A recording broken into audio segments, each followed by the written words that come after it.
मेरे प्यारे दोस्तों, अगर आपने कुछ गलत किया ही नहीं है तो आपको घबराना क्यों है। आपको बिल्कुल भी परेशान नहीं होना है, डिप्रेशन में आपको नहीं जाना है, आपको सुसाइड जैसे गलत कदम नहीं उठाना है, आपको कोई टेंशन लेने की आवश्यकता नहीं है।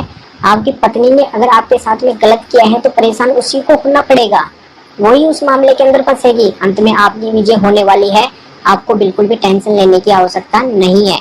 अगर आपकी पत्नी ने आपके ऊपर दहेज का केस किया है तो यहाँ पे आपको 7 बड़े फायदे होने वाले हैं जो शायद आपको नहीं पता होगा। तो यहाँ पे एक एक करके मैं 7 फायदे बताने वाला हूँ जो बहुत इंपॉर्टेंट वीडियो होने वाला है, बिल्कुल अंत तक आपको देखना है।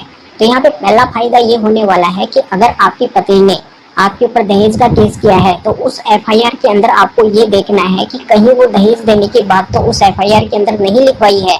अगर वो दहेज देने की बात लिखवाई है तो यहाँ पे उसने अपराध किया है। उसके ऊपर आप डोरी प्रोविजन एक्ट सेक्शन 3 यूज कर सकते हैं, जिसके अंतर्गत उसको 5 साल की सजा हो सकती है, 15,000 रुपए का उसको जुर्माना भी भरना पड़ सकता है। जुर्माना और भी अधिक हो सकता है, डिपेंड करता है कोर्ट के ऊपर। तो यहाँ पे दहेज के केस में पत्नी आपकी खुद ही फंस जाएगी, यहाँ पे आपको परेशान होने की आवश्यकता नहीं पड़ेगी। तो यहाँ पे पहला फायदा पति का सबसे बड़ा ये होगा। दूसरा फायदा पति को ये होगा कि अगर उसने झूठी FIR आपके ऊपर करवाई है और आपके पास में ग्राउंड है, आपको पता है कि मेरे ऊपर जो FIR हुई है ये झूठी हुई है, तो आप उस FIR के बेस पे डायरेक्ट हाई कोर्ट 482 CRPC में प्रोसेसिंग के लिए जा सकते हैं। उस FIR को आप खारिज करवा सकते हैं। तो यहाँ पे आपको ज्यादा परेशान नहीं होना पड़ेगा। अगर वो FIR क्लोज हो जाती है तो आपका मामला वहीं पे बंद हो जाएगा।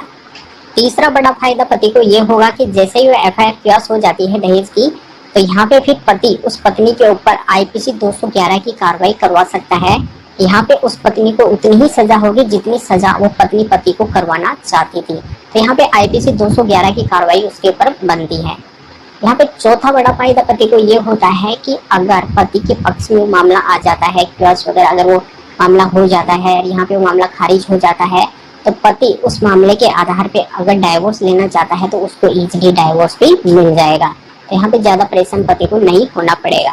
पांचवा बड़ा फायदा पति का ये होता है इसमें, यहाँ पे पति को पत्नी को मेंटेनेंस नहीं देना पड़ेगा। अगर 498A यानी कि डोरी का अगर मामला पति के पक्ष में आ जाता है, झूठा साबित हो जाता है पत्नी के द्वारा किया हुआ दहेज का केस, तो यहाँ पे पति उसके आधार पे पत्नी को मेंटेनेंस देने से बच सकता है। पति पत्नी को मेंटेनेंस नहीं देगा। दहेज के केस से छठा बड़ा फायदा पति को ये होगा कि अगर पत्नी झूठा दहेज का केस करती है और वो झूठा साबित हो जाता है तो यहाँ पे पत्नी की जो इज्जत है वो गिर जाएगी, उसकी इमेज गिर जाएगी। लोग उसे ये देखेंगे कि इसने अपने पति के ऊपर ही झूठा दहेज का केस किया है, यहाँ पे कोर्ट ने उस मामले को खारिज कर दिया है, तो यहाँ पे उसकी इज्जत गिर जाएगी। यहाँ पे पति उससे डाइवोर्स ले लेगा और फिर वो आगे अगर दूसरी शादी करना चाहेगी तो यहाँ पे उससे कोई दूसरी शादी नहीं करेगा। वो सोचेगा कि इसने पहले वाले पति के ऊपर ही झूठा दहेज का केस किया है, मेरे ऊपर भी कर देगी, तो यहाँ पे उसकी लाइफ पूरी तरह से बर्बाद हो जाएगी। आगे जाके उसको बहुत ज्यादा परेशानी होने वाली है। दहेज के केस से पति को सातवां बड़ा फायदा ये होगा कि अगर पति कंपनसेशन लेना चाहता है पत्नी से कि उसका जो भी खर्चा हुआ है शादी वगैरह में, उसकी जितनी यहाँ पे इमेज वगैरह डाउन हुई है और यहाँ पे उसको परेशान होना पड़ा है कोर्ट वगैरह में, उसका जो भी खर्चा वगैरह लगा है, उन सभी को अगर वो लेना चाहता है तो यहाँ पे वो सिविल कोर्ट में जाके कंपनसेशन के लिए केस डाल सकता है। जिससे पत्नी को वो कंपनसेशन के रूप में अमाउंट देना पड़ेगा। अगर पत्नी के पास में नहीं है तो पत्नी के पेरेंट्स अगर इस मामले के अंदर इन्वॉल्व हैं तो पेरेंट्स पति को कंपनसेशन के रूप में जो भी यहाँ पे खर्चा वगैरह जो पति मांग रहा है वो देना पड़ेगा। तो यहाँ पे कंपनसेशन का केस भी सिविल कोर्ट में जाके पति फाइल कर सकता है और पत्नी से पैसे ले सकता है। तो ये जानकारी आपके समझ में आ गई होगी। घबराना आपको बिल्कुल भी नहीं है, आप आराम से दहेज के केस को फाइट कर सकते हैं और यहाँ पे पति के आगे जाके काफी फायदे होने वाले हैं। तो वीडियो अच्छा लगा तो लाइक करके ज्यादा से ज्यादा शेयर कर दीजिए और लोगों को भी जानकारी का पता चल सके।